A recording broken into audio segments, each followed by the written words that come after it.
Okay guys, back on Super Service here, Jason with CV Customs. So we got that engine all broke down, painted, and now we're kind of putting stuff back on it. So we're on the intake manifold.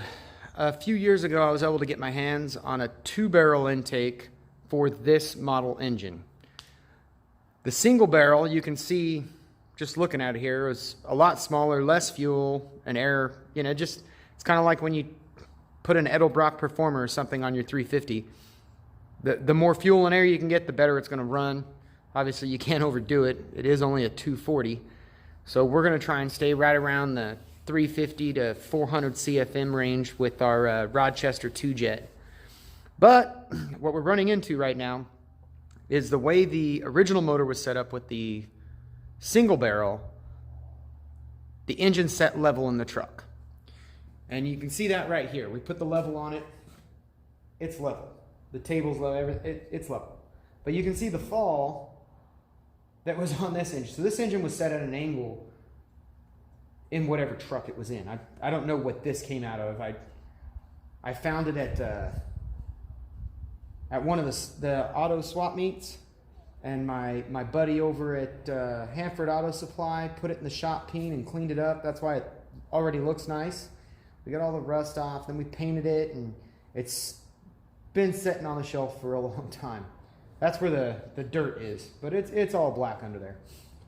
What we want to do right now is we want to see what our fall actually is, so we know how many degrees we need to drop the back end of the engine, because we want our carburetor to set, for the most part, level during normal driving, just to keep the float right. Because if it's already at an incline and then you're going down a hill, now you're putting it at more of an incline, and it's not going to work. So what we're going to use is a machinist square. The machinist square tells us all of our angles so we can find our degree. It's got a float. So basically what we're going to do is we're going to jig it up, and when this gets to level, it'll tell us the fall that's on that intake manifold. So it's not a complicated process, but this is how we're going to do it, and I'll show you guys right now. So this is our flat surface here, so we're going to clamp this here. Luckily I had a clamp that was just the right size. So we want that flat surface to be right there. Then what we're going to do is we're going to move this until our float goes level. So now our float's level. I'm going to grab the camera here so you can get a closer view of what we're looking at.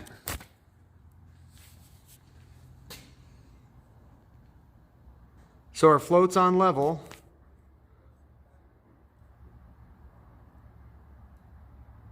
We can just move it a little bit.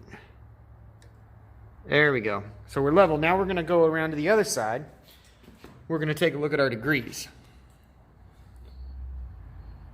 So you see right here, that's almost exactly 5 degrees fall. So we've got 5 degrees fall on our intake manifold. What I'm going to do now is I'm going to get it put onto the engine. You can see the engine in the background.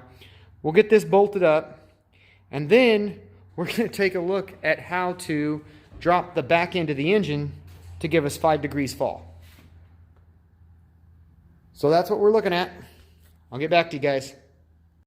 Okay, so we put the intake manifold on the engine, and we're looking at the same thing. So we do have the engine mounted pretty level, and you can see that at level,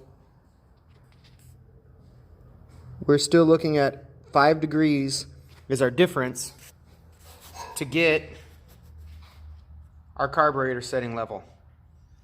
So we're going to put the cab back on because we want to make sure we have the clearance to lower the engine. So we'll get that guy set up and we'll get back to you. So it's starting to look like a truck, but we were trying to make sure we had enough room for our engine. And you can see right here, this hole needs to go right here. And we're already starting to have some interference with a few things. That's the starter, the bell housing there. So we're gonna draw up some different ideas on what we need to cut out. We are gonna have to modify the firewall. We've got the same thing on this side. For the pedals and everything to work, they will work with the engine, but for them to work with the body, we gotta make sure the body is exactly where it's supposed to be because we haven't moved the pedals at all. So that's what we're gonna work on. You can see from the inside here, the stick shift, everything's pretty much going to be exactly where it needs to be in the truck. Take another step back here because you can see that it's starting to look like the idea we had. So we'll get back to you guys when we figure out what we're going to cut up on this thing. All right, so we're back on Super Service, you guys. So what we're going to do, what we've decided here, I've got a buddy with a plasma CNC. We're just going to replace this firewall. But to get all of our measurements right, the way we're going to start is we're going to cut this little doghouse right here out. So we'll move the cab back, we'll cut that out. And while it's out, we're going to set this engine at the new angle we want for our new intake so that our carburetor sets relatively level. Right now, like we measured before, it's about 5 degrees off, so we need to lower the back end 5 degrees. So we'll cut this out, we'll lower the back end, so we'll finish the new training mount, get that right, then we'll bring this back up and we'll be able to see how far we need to break the new firewall to box in the engine, and then we'll put a cap and we'll do all that fun stuff. But that's where we're at. So we're going to get this back, we're going to cut it, and then we're going to start doing the transmission. Okay, so we've removed the transmission mount. I'm going to get this off the tripod so I can show you what's going on. We got our intake at level, and there's a couple of different things that we're dealing with. The angle of the engine's more than I want. And also, when we put the weight on the back end, the truck's actually going to come down on the back end a little bit. So we're not going to set it at true zero. We're going to bring this back up.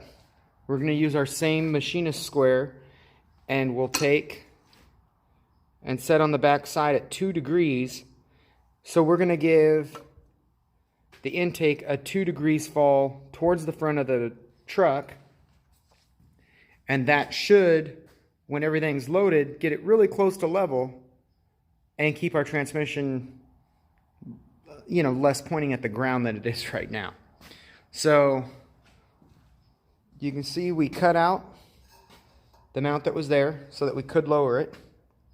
Now we're going to pick it up, set it at 2 degrees, see how it looks, and we'll start working on fabbing out a transmission mount.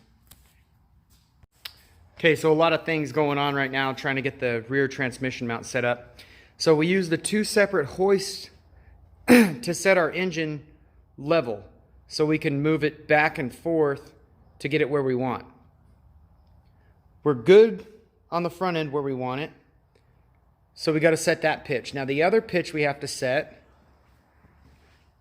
is our angle right here at the 2 degrees, which we used our machinist square for.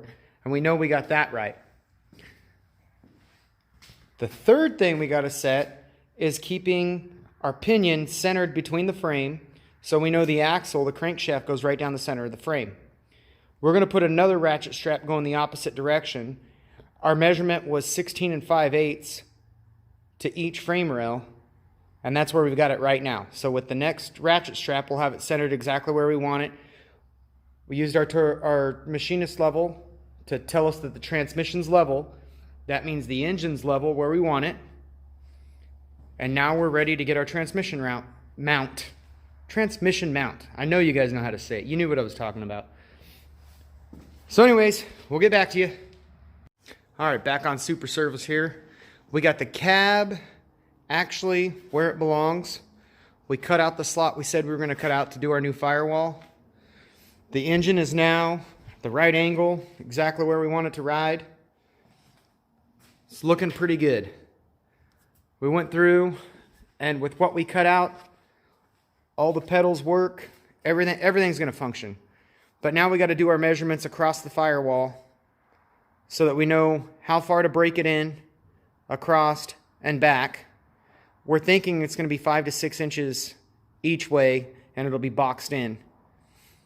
And get our dimensions. We actually need to come over a little bit more. You can actually see where the pedal is going to be coming down through here. So the box has to be over about another inch, which is fine. We've got plenty of room on this side of the engine. So we'll do our box, put our whole new firewall on, and then we'll weld the hinge brackets back onto the new firewall. It'll actually really clean everything up when you get down to it. So, all right, that's where we're at right now, guys. And we'll get back to you on the rest.